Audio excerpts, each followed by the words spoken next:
Hello and welcome back. I have another record haul, and actually on the same day I'll be filming two. I'm a little behind on my hauls today, so I'm just going to go ahead and get right to it. So this is from a while back, and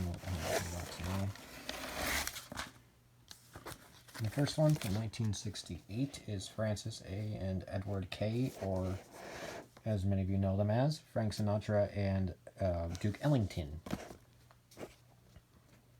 So this album was 53 this year. I'll just show you the labels real quick. Pretty much Sinatra Reprise, classic. And then I moved to 1971 with Helen, Reddy, and I Am Woman. This is a, that's with the height sticker still left, which is actually kind of nice in this day and age. Still have those. Helen Reddy was a first, okay, I forgot. And she was on Capitol at this point, and I think I need to recheck this one when I'm done here, but yeah. So you can see, Helen Reddy, I Am Woman, one of her biggest hits and albums. Also in the same year, 1971, we have Carly Simon and Anticipation. Anticipation. I'm going to show you the sleeve on this one because it's actually some photos and definitely shows you what time period this was. And there's some lovely lyrics. She was on Elektra at this point, so this is the famous Elektra butterfly logos. Period. And then in 1973, if my memory serves, Cher released her album Half Breed. Again, if you're a Cher fan, you know these periods are very different.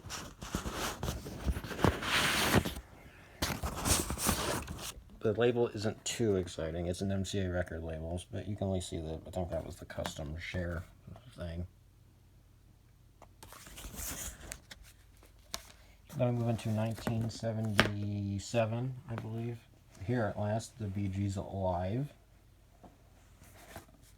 Yeah, not in the best of shape, but with how kind of hard it is to find these around here, I'll take it. And this is also a gatefold, so we'll have to see a live shot if I back up a little bit here. As it's a live album, these are traditionally double albums. I noticed that corner's folded, so I can fix it.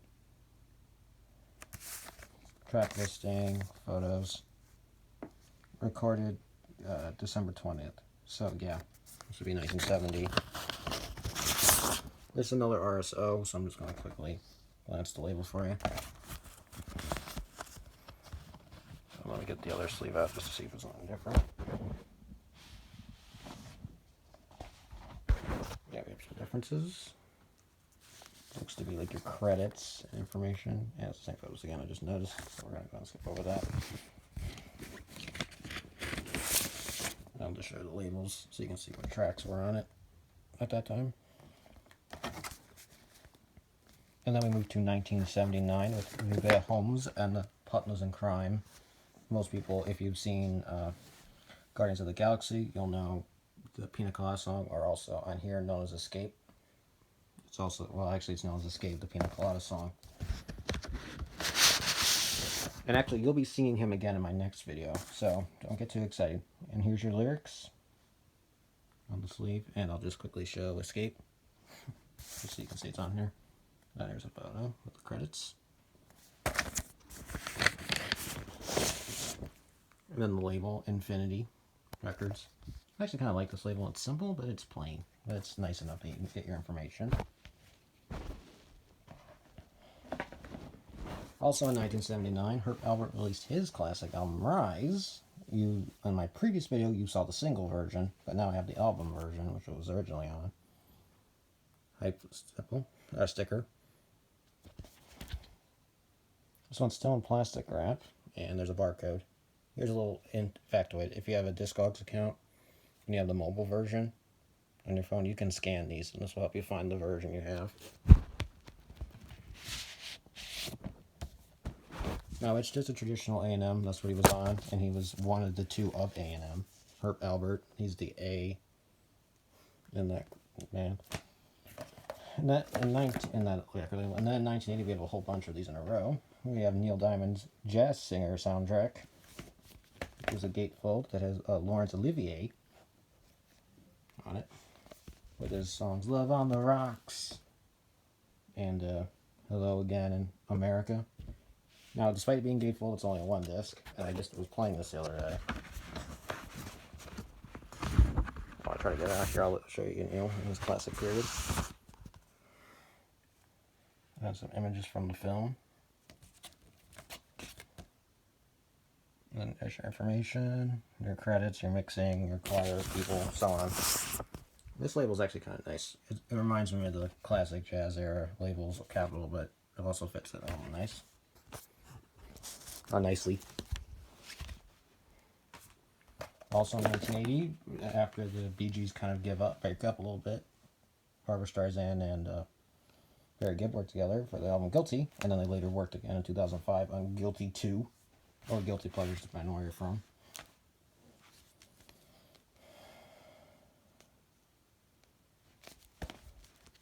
This was also a gatefold. So I'll show you the gatefold. You can see the little dings and dents, but it's to be expected. This album's 40-something years old, so can't expect anything to be perfect.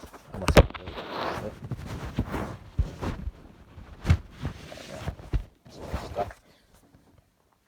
You've got your credits and the bigger photo of the front cover, as you can see there.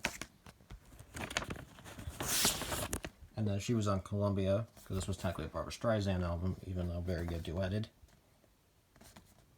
So I'm not going to stick on it too long. Columbia didn't change their logo that much.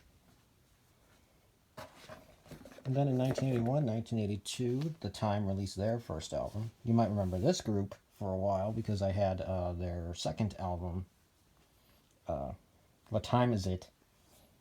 This was their first, and then you're actually going to be seeing them again in my next video in just a second here. I might film it. Now I don't have the paper sleeve, so I'm just quickly show the label. Now it's Warner Brothers, so don't get too excited. I have a lot of these now. I bet you the next time one will also be like this. In 1983, Bob Seger releases his The Distance album. It just helps complete the collection a smidge. I'm still looking for some of his earlier ones. This album wasn't too bad when I played it, but it's not my favorite in the world. Nice photo of him, 1983-ish period. And then here's your lyrics. I'm just going to quickly scroll because there's not much to see. Just lyrics. I like these labels. He did get creative with his labeling as time went by. I like the horses, kind of motif, and the people inside. In 1984, we get Yes's classic, Owner of a Lonely Heart. Oh, I'm sorry, this is 90125 was the name of the album, but the hit off of it was Owner of a Lonely Heart. This is their biggest hit period, but a lot of people don't like it, because it definitely doesn't fit Yes traditionally. As, for example, I have Yes is Fragile. You saw my previous video or 2 videos ago now. There's your lyrics. They were on Echo, but this was also released by, I think it's Atlantic here. Yeah, I said 3 Atlantic. And then in 1985, Grover Washington Jr. releases his, The Best Is Yet to Come. Like, this guy is everywhere in my videos at this point. If he's not in it, something's wrong with me, let's just say. Again, barcode, helpful information for Discogs. If you want to look up an edition, see what it is easily. Unless there's several editions, then you're going to have to scroll through it. But your label, nice picture of him at that point. Another one of the albums I like, this is the Red Electra label period. I'll just quickly, so you can quickly look at it and we'll get going there. And then this might be my newest record to date, minus my Diamonds. This is from 1989. This is Grover Washington Jr., Then and Now. This is sort of a later one of his. Again, barcode, just as a reminder. If you have Discogs, you can scan those. This is sort of a Then and Now is basically sort of like the Carpenters has that Then and Now album, or Now and Then. It's pretty much like that. He has some of his own tracks on one side. These were his new ones. But then he recorded some old standards. I think, for example, Sentimental Mood. In a Sentimental Mood, yeah. And that's that for that haul. I did not check the number, but I believe that's 7 or 8. And I will go ahead and film the next video now. And you'll see the other haul, which I did today.